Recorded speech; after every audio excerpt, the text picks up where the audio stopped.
আসসালামু আলাইকুম ওয়া রাহমাতুল্লাহি ওয়া বারাকাতুহু। আলহামদুলিল্লাহি ওয়াহদা ওয়াস সালাতু ওয়াস সালামু আলা মান লা নাবিয়্যা বা'দা আম্মা বা'দ। ফাআউযু বিল্লাহি মিনাশ শাইতানির রাজীম। উদউনি আস্তাজিব লাকুম ইলা আখিরা। আলহামদুলিল্লাহ, যাবতীয় প্রশংসা আল্লাহ রাব্বুল আলামিনের জন্য, যে আল্লাহ রাব্বুল আলামিন আমাদেরকে আজকের এই ইফতার মাহফিলের অনুষ্ঠানে মাদ্রাসা দারুস সালাম সালাফিয়ার উদ্যোগে আয়োজিত এই ইফতার মাহফিলে উপস্থিত হওয়ার তৌফিক দান করেছেন। সেই মহান মনিবের প্রতি শুকরিয়া জ্ঞাপন করছি। সকলে বলে আলহামদুলিল্লাহ। দরুদ ও সালাম বর্ষিত সেই রাসূলের প্রতি, যার আদর্শকে বাস্তবায়ন করা হচ্ছে আমাদের মূল লক্ষ্য উদ্দেশ্য। সেই রাসূলের প্রতি সংক্ষিপ্তভাবে দরুদ পেশ করছি। আল্লাহুম্মা সাল্লি আলাইহি আল্লাহুম্মা বারিক আলাইহি। সকলে বলে আল্লাহুম্মা আমিন। আমার সংক্ষিপ্ত সময়ে যে বিষয় আমাকে দেওয়া হয়েছে, দোয়ার গুরুত্ব। দোয়ার গুরুত্ব নিয়ে সংক্ষিপ্ত সময়ে এক তথ্যবহুল সংক্ষিপ্ত আলোচনা বিবরণ পেশ করার চেষ্টা করব ইনশাআল্লাহুল আজিজ। সম্মানিত উপস্থিতি, একজন মানুষের জীবনের যাবতীয় বৈধ প্রয়োজন পূরণের সবচেয়ে বড় যতগুলো মাধ্যম আল্লাহ সুবহানাহু ওয়া তাআলা দিয়েছেন, তার মধ্যে অন্যতম একটি মাধ্যম হচ্ছে দোয়া করা, প্রার্থনা করা। আপনি দুনিয়াবী জীবনে বৈধ কোনো কিছু পেতে চাচ্ছেন মহান রবের নিকট থেকে, সে বৈধ বিষয়গুলো পাওয়ার জন্য আপনাকে আমাকে বেশি বেশি করে মহান রব আল্লাহ সুবহানাহু ওয়া তাআলার নিকট থেকেই আমাদেরকে চেয়ে নিতে হবে। কিসের মাধ্যমে? দুয়ার মাধ্যমে। আপনি দুনিয়াবী জীবনে আপনার সম্পদ বৃদ্ধি করতে চাচ্ছেন, বা দেখা যাচ্ছে আপনি একটা ব্যবসা বাণিজ্য করেন, ব্যবসা বারাকা পেতে চাচ্ছেন, বা দেখা যাচ্ছে আপনার সন্তান সন্ততি আপনার কথা শোনে না, আপনার সন্তান সন্ততি আল্লাহ আপনার কথা শোনে, সেটা আপনি চাচ্ছেন। বা দেখা যাচ্ছে আপনি পারিবারিক দিক দিয়ে আপনি খুব অশান্তিতে আছেন, এটা থেকে দূর হতে চাচ্ছেন। বা দেখা যাচ্ছে আপনি স্ত্রীকে পরিপূর্ণ পর্দায় করাতে চাচ্ছেন, কিন্তু আপনার স্ত্রী আপনার কথা শুনছে না, এটা আপনি করতে চাচ্ছেন। এরকম দুনিয়াবী জীবনে যত বৈধ বিষয় আছে, এই বৈধ বিষয়গুলো পাওয়ার জন্য আপনাকে আমাকে মহান রব আল্লাহ রাব্বুল আলামিনের কাছে চাইতে হবে, বলতে হবে। এবং সেটা আমি বলবো দোয়ার মাধ্যমে, প্রার্থনার মাধ্যমে। দেখুন, একজন মুসলিম ভাই যখন, মুসলিম বোন যখন দোয়ার মাধ্যমে আল্লাহ রাব্বুল আলামিনের নিকটে তার মনের যত আশা পাওয়া এগুলো ব্যক্ত করে, এগুলো পাওয়ার জন্য আকাঙ্ক্ষা করে, আল্লাহ রাব্বুল আলামিন ওই মুসলিম ভাইয়ের প্রতি, ওই মুসলিম বোনের প্রতি আল্লাহ রাব্বুল আলামিন খুশি হয়ে যান। সুবহানাল্লাহ। আবার দেখেন, যদি কোনো মুসলিম ভাই আল্লাহ রাব্বুল আলামিনের কাছে দোয়া না করে, প্রার্থনা না করে, তাহলে আল্লাহ রাব্বুল আলামিন ওই বান্দার প্রতি অখুশি হয়ে যান। আল্লাহ রাব্বুল আলামিন ওই বান্দার প্রতি অসন্তুষ্ট হন। যেমন আল্লাহ রাব্বুল আলামিন মহাগ্রন্থ আল কোরআনুল কারীম সূরাতুল মুমিন আয়াত নম্বর 60 আল্লাহ রাব্বুল আলামিন এখানে দায়িত্বহীন হয়ে বলছেন যে উদউনি আস্তাজিব লাকুম। পৃথিবীর মানুষ, তোমরা আমাকে ডাকো, আমি মহান রব তোমাদের ডাকে সাড়া দিব। ইন্নাল্লাযীনা ইস্তাকবিরুনা আন ইবাদাতি সায়াদখুলুনা জাহান্নামা দাখিরিন। আল্লাহ বলছেন, নিশ্চয়ই যারা অহংকারে বশবর্তী হয়ে, নিশ্চয়ই যারা অজ্ঞতার বশবর্তী হয়ে আমার এই ইবাদত থেকে বিমুখ হয়ে যায়। ইবাদত মানে এখানে বোঝানো হয়েছে দোয়াকে, অর্থাৎ যারা অহংকারে বশবর্তী হয়ে আমার কাছে দোয়া করা থেকে বিরত থাকে, সায়াদখুলুনা জাহান্নামা দাখিরিন। আল্লাহ বলছেন, অচিরে আমি তাদেরকে জাহান্নামে লাঞ্ছিত অবস্থায় প্রবেশ করাবো। কাজেই আপনাকে আমাকে এই আয়াত থেকে শিক্ষা নিতে হবে যে আল্লাহ রাব্বুল আলামিন বলছেন যে তোমরা আমাকে ডাকো, আমি মহান রব তোমাদের ডাকে সাড়া দিব। তাহলে আপনার আমার গুনাহ হয়েছে, আপনার আমার মনের যেটা পাওয়ার আশা, মনের যেটা আকাঙ্ক্ষা, এটা দোয়ার মাধ্যমে আমরা আল্লাহর নিকট থেকে কামনা করব। আবার যারা আল্লাহ বলছেন যারা অহংকারে বশবর্তী হয়ে আমার কাছে দোয়া করা থেকে বিরত থাকে, আমি তাদেরকে মহান রব লাঞ্ছিত অবস্থায় তাদেরকে জাহান্নামে প্রবেশ করাবো। কাজেই যারা দোয়া করা থেকে বিরত থাকবে, অহংকারে বশবর্তী হয়ে, তাদেরকে আল্লাহ জাহান্নামে প্রবেশ করাবেন বলে অত্র সূরা মুমিনুনের 60 নম্বর আয়াতের বিবরণে জানা যায়। দেখুন, আল্লাহ সুবহানাহু ওয়া তাআলা মহাগ্রন্থ আল কোরআনুল কারীম সূরাতুল বাকারা 185 নম্বর আয়াত আল্লাহ সুবহানাহু ওয়া তাআলা দায়িত্বহীন বলে দিলেন যে ওয়াইদা সাআলাকা ইবাদি আন্নী ফাইন্নী করিব। আল্লাহ বলছেন, হে নবী, আমার বান্দারা আপনার নিকটে আমার অবস্থান সম্পর্কে জিজ্ঞাসা করছে, আমার অবস্থান সম্পর্কে আপনার কাছে প্রশ্ন করছে, আপনি তাদেরকে জানিয়ে দিন ফাইন্নী করিব, আমি মহান রব তাদের খুব নিকটবর্তী রয়েছি, আমি মহান রব তাদের খুব কাছাকাছি রয়েছি। তাহলে এই আয়াত থেকে দেখা যাচ্ছে অনেকেই দলিল হিসেবে পেশ করতে চান যে আল্লাহ তো বললেন ফাইন্নী করিব, আমি মহান রব, তোমাদের খুব নিকটবর্তী আছি, খুব কাছাকাছি আছি। এজন্য তারা বলতে চান যে আল্লাহ সুবহানাহু ওয়া তাআলা মুমিনের কলবে আছে, মুমিনের অন্তরে আল্লাহ সুবহানাহু ওয়া তাআলা বাস করে।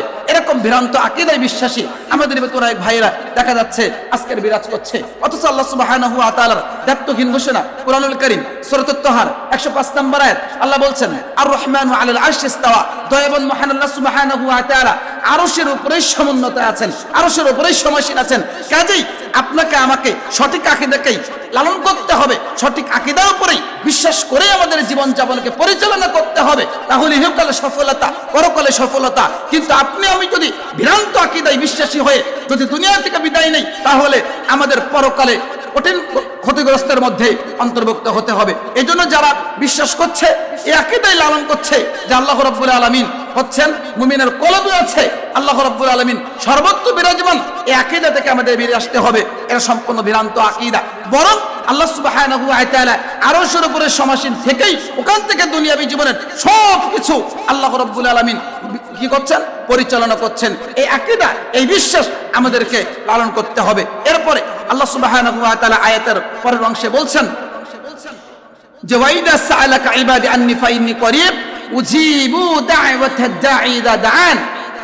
আল্লাহ বলছেন, হে নবী, আপনি তাদেরকে জানিয়ে দিন, যারা আমাকে আহ্বান করে, আমাকে ডাকে, আমি মহান রব তাদের ডাকে সাড়া দিই।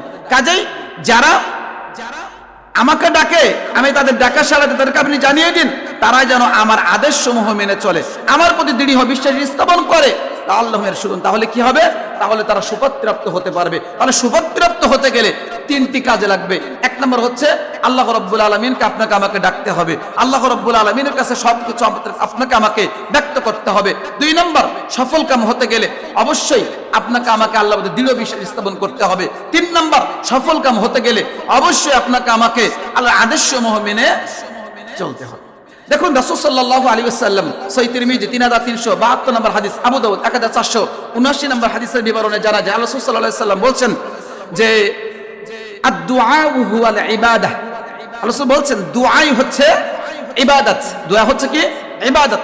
আবার দেখেন আল্লাহ রাসূল সাল্লাল্লাহু আলাইহি ওয়াসাল্লাম সহিহ ইবনে খুজাইমা 1112 নম্বর হাদিসের ভিতরে এখানে রাসূল সাল্লাল্লাহু আলাইহি ওয়াসাল্লাম বলছেন আফদালুল ইবাদাতিদ দুআ, উত্তম ইবাদত হচ্ছে দোয়া। তাহলে দুটি হাদিসে রাসূল সাল্লাল্লাহু আলাইহি ওয়াসাল্লাম দুটি অর্থ বা দুটি বাক্য ব্যবহার করলেন। প্রথম হাদিসে রাসূল সাল্লাল্লাহু আলাইহি ওয়াসাল্লাম তিনি দোয়াকে ইবাদত বলে উল্লেখ করলেন, আর দ্বিতীয় হাদিসে সবচেয়ে উত্তম ইবাদত দোয়াকে তিনি উল্লেখ করেছেন। আল্লাহকে সন্তুষ্ট করার জন্য পৃথিবীর বুকে অনেক মাধ্যম আল্লাহ দিলেন, ইবাদত দিলেন, যে ইবাদতের মাধ্যমে আল্লাহ নৈকট্য অর্জন করা যায়। তাহলে এই হাদিসের আলোকে আমরা এখান থেকে দলিল নিব যে নৈকট্য অর্জনের যতগুলো মাধ্যম আল্লাহ দিলেন, তার মধ্যে একটা নৈকট্য অর্জনের একটা মাধ্যম হচ্ছে দোয়া। দোয়ার মাধ্যমে আল্লাহ নৈকট্য অর্জন করা যায়। দোয়া করলে আল্লাহ রাব্বুল আলামিন বান্দার খুশি হন, দোয়া করলে আল্লাহ রাব্বুল আলামিন বান্দার প্রতি দেখা যাচ্ছে রাজি খুশি হয়ে যান, এবং আল্লাহ রাব্বুল আলামিন বান্দার দোয়াকে আল্লাহ তাআলা কবুল ও মঞ্জুর করে নেন। দেখেন রাসূল সাল্লাল্লাহু আলাইহি ওয়াসাল্লাম তিরমিজি গ্রন্থের হাদিস নাম্বার 3356 নম্বর রাসূল সাল্লাল্লাহু আলাইহি ওয়াসাল্লাম বলছেন ইন্নাল্লাহা তাআলা হাইয়ুন কারীম, নিশ্চয়ই আল্লাহ সুবহানাহু ওয়া তাআলা হচ্ছেন লজ্জাশীল এবং মহান দাতা। ইস্তাহি ইযা রাফা'a আর-রাজুলু ইলাইহি ইয়াদাইহি আইয়ারুদ্দুহুমা সাফরান খাইবাতাইন। আল্লাহ রাসূল সাল্লাল্লাহু আলাইহি ওয়াসাল্লাম বলছেন, কোন মুসলিম যদি আল্লাহ রাব্বুল আলামিনের নিকটে তার এই দুই হাত উত্তোলন করে আল্লাহ রাব্বুল আলামিনের নিকটে দোয়া করে, আল্লাহ রাব্বুল আলামিনের নিকটে প্রার্থনা করে, আল্লাহ সুবহানাহু ওয়া তাআলা তার সেই খালি দুই হাত ফিরিয়ে দিতে আল্লাহ রাব্বুল আলামিন লজ্জাবোধ করেন। সুবহানাল্লাহ। কাজেই আপনাকে আমাকে আল্লাহর কাছে দোয়া করতে হবে। যদি তো আজকের আপনি আমি আল্লাহ সুবহানাহু ওয়া তাআলাকে ডাকতে জানি না, আল্লাহ রাব্বুল আলামিনকে আমাদের মনের কথা বলতে পারি না, এটা আমাদের ব্যর্থতা। অথচ আজকে আমরা আল্লাহকে বাদ দিয়ে আজকে আমরা পীর ফকিরের কাছে ছুটে যাই, দরবেশের কাছে ছুটে যাই, ওলিয়া উলিয়ার কাছে যাই, বিভিন্ন মাজারে যাই, খানকায় যাই, সেখানে গিয়ে আমরা দেখা যাচ্ছে আল্লাহকে বাদ দিয়ে আজকে তাদের কাছে আমরা দোয়া করছি। দেখা যাচ্ছে সন্তান হয় না, মাজারে ছুটে চলে যাই, সেখানে গিয়ে মান্নত করে আসে। আজকের মুসলিম কত কপাল পোড়া হতভাগা, আজকের আল্লাহকে বাদ দিয়ে তারা আজকের পীর ফকিরের কাছে ছুটে যাচ্ছে। অথচ আল্লাহ সুবহানাহু ওয়া তাআলা প্রত্যেক রাতের শেষ প্রহরে সপ্তম আসমান থেকে প্রথম আসমানে নেমে আসে বান্দাদেরকে ডাকতে থাকেন। হাদিস নাম্বার সহিহুল বুখারী 1145, সহিহ মুসলিম 758, ইবনে মাজাহ হাদিস নাম্বার 1366। এই হাদিসের বিবরণে জানা যায় আল্লাহ রাসূল সাল্লাল্লাহু আলাইহি ওয়াসাল্লাম বলছেন, আল্লাহ রাব্বুল আলামিন প্রত্যেক রাতের শেষ প্রহরে এই সপ্তম আসমান থেকে প্রথম আসমানে অবতরণ করে বান্দাদেরকে ডাকতে থাকেন। বান্দাদেরকে ডেকে বলতে থাকেন, কে আছে আমাকে ডাকবে, আমি মহান রব তার ডাকে সাড়া দিব। কে আছে আমার নিকটে কিছু চাইবে, আমি তার প্রার্থনা কবুল করব। কে আছে ক্ষমা প্রার্থী, আমার কাছে ক্ষমা চাইবে, আমি মহান রব তাকে ক্ষমা করে দিব। তাহলে আল্লাহ রাব্বুল আলামিন আপনাকে আমাকে পাপ মোচনের জন্য সপ্তম আসমান থেকে প্রথম আসমানে নেমে আসছেন, অথচ আজকের আপনি আমি আল্লাহ রাব্বুল আলামিনকে ডাকতে জানি না। আল্লাহ রাব্বুল আলামিনের কাছে আমরা আমাদের পাপ মোচনের জন্য ক্ষমা প্রার্থনা করতে পারি না, এটা আমাদেরই ব্যর্থতা।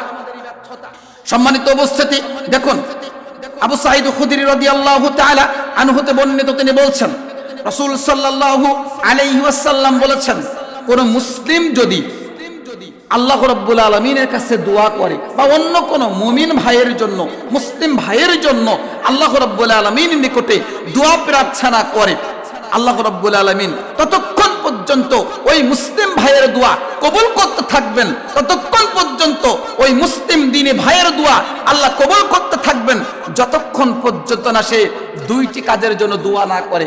এক, পাপ কাজকে প্রতিষ্ঠা করার জন্য যদি সে দোয়া না করে। দুই নাম্বার হচ্ছে আত্মীয়তার সম্পর্ক ছিন্ন করার জন্য যদি সে দোয়া করে, তখন আল্লাহ রাব্বুল আলামিন আর দোয়া কবুল করবে না। হারাম কাজকে প্রতিষ্ঠা করার জন্য দোয়া করা মানে, আপনারা দেখেছিলেন 2017 সালে নারায়ণগঞ্জে একজন ভ্রান্ত আলেম সিনেমা হল উদ্বোধন করেছে, মিলাদ মাহফিল পড়িয়েছে। আপনারা দেখেছেন 2021 সালে একটা ঘটনা, একটা সিনেমা হলে মুক্তি দেওয়া হবে, দেখা যাচ্ছে সেই আলেম দিয়ে দেখা যাচ্ছে সিনেমা মুক্তি পাওয়ার জন্য, ব্যবসার জন্য ভালোভাবে চলে, এই জন্য সে দোয়া করে দিচ্ছে। তাহলে এই সকল ভ্রান্ত আলেম দিয়ে জাহান্নাম উদ্বোধন করা হবে, এই সকল ভ্রান্ত আলেম দিয়েই জাহান্নাম উদ্বোধন হবে। এখন এই আলেমরা যদি এই হারাম কাজকে প্রতিষ্ঠা করার জন্য দোয়া করে, তখন যদি সে মুসলিম ভাইয়ের জন্য দোয়া করতে থাকে, আল্লাহ তাআলা এই দোয়া কবুল করবে না। আরেকটা হচ্ছে আত্মীয়তার সম্পর্ক ছিন্ন করার জন্য যদি আপনি দোয়া করেন, আল্লাহ রাব্বুল আলামিন তখন আপনার দোয়া কবুল করবে না। এরপরের অংশে আল্লাহ রাসূল সাল্লাল্লাহু আলাইহি ওয়াসাল্লাম হাদিসের শেষ অংশে গিয়ে বলছেন, সাহাবী সঙ্গীর সাথে শোনো, তোমরা দোয়ার ক্ষেত্রে তড়িহুড়ি করিও না, তাড়াহুড়ো করিও না। সাহাবীগণ বলছে, আল্লাহ নবী তাড়াহুড়ো বলতে আপনি কি বোঝাচ্ছেন, একটু বলেন তো, তাড়াহুড়ো বলতে আপনি কি বোঝাচ্ছেন? তখন বলছেন, শোনো, তোমাদের মধ্যে কোনো ব্যক্তি যখন দোয়া করে, দোয়া করার পরে যখন তার দোয়াটা কবুল হয় না বা দোয়া কবুল হতে দেরি হয়, তখন সে তাড়াহুড়ো করে ফেলে, তখন সে বলে আমি দোয়া করলাম, আল্লাহ রাব্বুল আলামিন তো আমার দোয়া কবুল করলেন না, আমি তো দোয়া করছি এতদিন ধরে, কিন্তু আল্লাহ রাব্বুল আলামিন তো আমার প্রার্থনা কবুল করছেন না। এভাবে করে সে পেরেশানি হয়ে যায়, অনেক পর্যায়ে সে আল্লাহ রাব্বুল আলামিনের কাছে দোয়া করা ছেড়ে দেয়। অথচ আপনাকে মনে রাখতে হবে, আপনি নবী রাসূলের জীবনের দিকে তাকান, এমনও নবী আছেন যারা 80 বছর পর্যন্ত তারা আল্লাহ রাব্বুল আলামিনের নিকটে সন্তান কামনা করেছেন। আজকে দেখা যাচ্ছে আপনার একবার মাথা যন্ত্রণা করেছে, আল্লাহকে বলছেন, আল্লাহ আমার মাথা ব্যথা সারিয়ে দেন, আপনার মাথা যন্ত্রণা সারে না, তখন আপনি মেডিকেলে ছুটেছেন। দেখা যাচ্ছে আপনার সন্তান হয় না, আপনি একবার দুইবার তিনবার আল্লাহর কাছে চেয়েছেন, সন্তান হয় না, তখন দেখা যাচ্ছে দোয়া করা ছেড়ে দিয়ে আপনি বিভিন্ন মাজারে ছুটে চলে যাচ্ছেন, কবিরা জায়গায় ছুটে চলে যাচ্ছেন। দেখা যাচ্ছে আল্লাহ রাব্বুল আলামিনকে দোয়া কবুলের ক্ষেত্রে একনিষ্ঠভাবে দোয়া করতে হয়, খালেস অন্তরে দোয়া করতে হয়, কিন্তু আমরা একনিষ্ঠভাবে দোয়া করতে জানি না। দেখা যাচ্ছে আজকের আপনি একটা সরকারি জব করেন, আপনি এই পদ থেকে আরো উঁচু পদে যেতে যাচ্ছেন, উঁচু পদে যাওয়ার জন্য আপনি কি করেন, আপনার উচ্চ পর্যায়ের যারা যে সকল ব্যক্তিরা আছেন চাকরিজীবী, তাদের সাথে আপনি ভালো আচরণ করেন, ভালো ব্যবহার করেন। কেন? কারণ আপনার ব্যবহারে তারা যেন খুশি হয়ে আপনার প্রমোশন দেয়, তাই নাকি? এটা কিন্তু আমরা চাই। তা আপনি দুনিয়াবী জীবনে শুধুমাত্র চাকরির ক্ষেত্রে একটা ভালো পর্যায়ে যাবেন বলে মানুষের সাথে ভালো আচরণ করছেন, ভালো ব্যবহার করছেন, যখন যেটা বলছে আপনি করে দিচ্ছেন, তাহলে আল্লাহ সুবহানাহু ওয়া তাআলার নিকট থেকে আপনি কোন একটা কিছু কামনা করছেন, পেতে যাচ্ছেন, তাহলে আল্লাহ সুবহানাহু ওয়া তাআলার কি আপনার আমার যথোপযুক্ত প্রশংসা করা উচিত নয়? প্রশংসা করা উচিত, কিন্তু আমরা কি যথোপযুক্ত আল্লাহর প্রশংসা করছি? আল্লাহ সুবহানাহু ওয়া তাআলা সুন্দর সুন্দর নাম রয়েছে, সেই নামের ওসিলা দিয়ে আপনি আল্লাহ সুবহানাহু ওয়া তাআলার কাছে দোয়া করতে পারেন। আল্লাহ রাব্বুল আলামিনের কাছে আপনি রিজিক চাচ্ছেন, আপনি বলছেন আল্লাহ আপনি হচ্ছেন রাজ্জাক, আপনি উত্তম রিজিক দানকারী। সুতরাং তুমি আমাকে উত্তম রিজিক দান করো। আপনার রহমতের প্রয়োজন, ক্ষমার প্রয়োজন। আপনি বলেন আল্লাহ আপনি হচ্ছে রহিম, আপনি হচ্ছে রহমান, আপনি আমাদের দয়া করেন, ইহসান করেন, আমার প্রতি রহমত নাজিল করেন। এভাবে করে দোয়া করতে থাকেন। যখন আপনি এই বিষয়গুলো মেনটেন করে আপনি দোয়া করতে পারবেন, আশা করা যায় ইনশাআল্লাহ আল্লাহ রাব্বুল আলামিন আপনার দোয়া কবুল করে নেবেন ইনশাআল্লাহ। এরপরে বলতে চাই এই দোয়াটা 3টা পদ্ধতিতে কবুল হতে পারে। কয়টা পদ্ধতিতে? 3টা পদ্ধতিতে কবুল হতে পারে। তার ভিতরে 1 নম্বর হচ্ছে আপনি দোয়া করেছেন, আল্লাহ রাব্বুল আলামিন তাৎক্ষণিক আপনার দোয়া কবুল করেছেন। 2 নম্বর দোয়া করেছেন কিন্তু বাহ্যিক দিকে মনে হচ্ছে আপনার দোয়া আল্লাহ কবুল করেনি, কিন্তু এখান থেকে 5 বছর পরে, 4 বছর পরে, 3 বছর পরে আপনার বিশাল বড় একটা বিপদ ছিল, এই বিপদটা এই দোয়ার কারণে আল্লাহ রাব্বুল আলামিন কেটে দিয়েছেন। দোয়ার কারণে আল্লাহ রাব্বুল আলামিন বিপদকে আপনার মুক্তি করে দিয়েছেন, কিন্তু আপনার বাহ্যিক দিয়ে মনে হচ্ছে আপনার দোয়া আল্লাহ সুবহানাহু ওয়া তাআলা কবুল করেনি, কিন্তু আসলে আল্লাহ কিন্তু আপনার দোয়া ঠিকই কবুল করেছে। আর 3 নম্বর পদ্ধতি হচ্ছে আপনি দোয়া করলেন, এই দোয়ার প্রতিদান আল্লাহ রাব্বুল আলামিন আপনাকে পরকালে পুরস্কৃত করবেন ইনশাআল্লাহ। তাহলে পরকালে যদি আল্লাহর নিকট থেকে পুরস্কার পাই, এটা সবচেয়ে মর্যাদাবান নয়? এটাকে সবচেয়ে বড় পাওয়ার নয়? সবচেয়ে মর্যাদাবান। কাজেই আপনাকে আমাকে আল্লাহ রাব্বুল আলামিনের নিকটে বেশি বেশি করে দোয়া প্রার্থনা করতে হবে। আল্লাহ রাব্বুল আলামিনের নিকটে বেশি বেশি করে ক্ষমা প্রার্থনা করার চেষ্টা করতে হবে। তাহলেই ইনশাআল্লাহ ইহকালে সফলতা, পরকালে সফলতা অর্জন করা যাবে। এবং দোয়া আমরা কোন কোন সময় করতে পারি? দোয়া করার অনেক মাধ্যম রয়েছে। রাত দিন 24 ঘন্টা যে কোনো সময় আপনি দোয়া করতে পারেন। তার মধ্যে কিছু কিছু সময় আছে গুরুত্বপূর্ণ সময়, যেমন ফরজ সালাতের পরে আপনি দোয়া করতে পারেন। তারপরে দেখা যাচ্ছে ঘুম থেকে জাগ্রত হওয়ার, জাগ্রত যখন উঠলেন রাত 2টা 3টার দিকে উঠলেন, তখন উঠে যদি আপনি দোয়া করতে পারেন। 1154 নম্বর হাদিস সহিহ বুখারীর ভিতরে আসছে, আল্লাহ রাসূল বলছেন কেউ যদি ঘুম থেকে জাগ্রত হয়ে বলে লা ইলাহা ইল্লাল্লাহ ওয়াহদাহু লা শারীকা লাহু লাহুল মুলকু ওয়া লাহুল হামদু ওয়া হুয়া আলা কুল্লি শাইইন কাদির ইহয়ি ওয়া ইউমীতু ওয়া হুয়া আলা কুল্লি শাইইন কাদির, বলা হচ্ছে কেউ যদি ঘুম থেকে জাগ্রত হয়ে আল্লাহর নিকটে এই দোয়া পাঠ করে কোনো কিছু কামনা করে, প্রার্থনা করে, আল্লাহ তার সেই দোয়াকে কবুল করে নেয়। সুবহানাল্লাহ। এমনকি কেউ যদি উত্তম উযু করে সালাত আদায় করে, তার সালাতকে আল্লাহ রাব্বুল আলামিন কবুল করে নেয়। কাজেই আমরা এই সকল সময়গুলোতে বেশি বেশি করে দোয়া করার চেষ্টা করব। আমাদের যেটা চাওয়ার পাওয়ার, এটা দোয়ার মাধ্যমে আল্লাহ রাব্বুল আলামিনের নিকট থেকে আমরা পাওয়ার চেষ্টা করি। আল্লাহ রাব্বুল আলামিন আমাদের সবাইকে সেই তৌফিক দান করুন, আল্লাহুম্মা আমিন। আজকের এই পরিশেষে বলতে চাই দারুস সালাম মাদ্রাসা দারুস সালাম as-সালাফিয়ার উদ্যোগে আজকের ইফতার মাহফিলে যারা আয়োজন করেছে, আল্লাহ রাব্বুল আলামিন সবাইকে উত্তম জাযা, উত্তম বিনিময় দান করুন, আল্লাহুম্মা আমিন। আমরা যারা উপস্থিত হয়েছে আল্লাহ রাব্বুল আলামিন আমাদেরকে আল্লাহ রাব্বুল আলামিন এই পরকালে এই অনুষ্ঠানে উপস্থিত হওয়ার মাধ্যমে উত্তম জাযা, উত্তম বিনিময় পাওয়ার তৌফিক দান করুন, আল্লাহুম্মা আমিন। আকুলু কাওলা হাদা আস্তাগফিরুল্লাহি ওয়া লিসাইল মুসলিমিন সুবহানাকা আল্লাহুম্মা ওয়া বিহামদিকা আশহাদু আল্লা ইলাহা ইল্লা আনতা আস্তাগফিরুকা ওয়া আতুবু ইলাইক।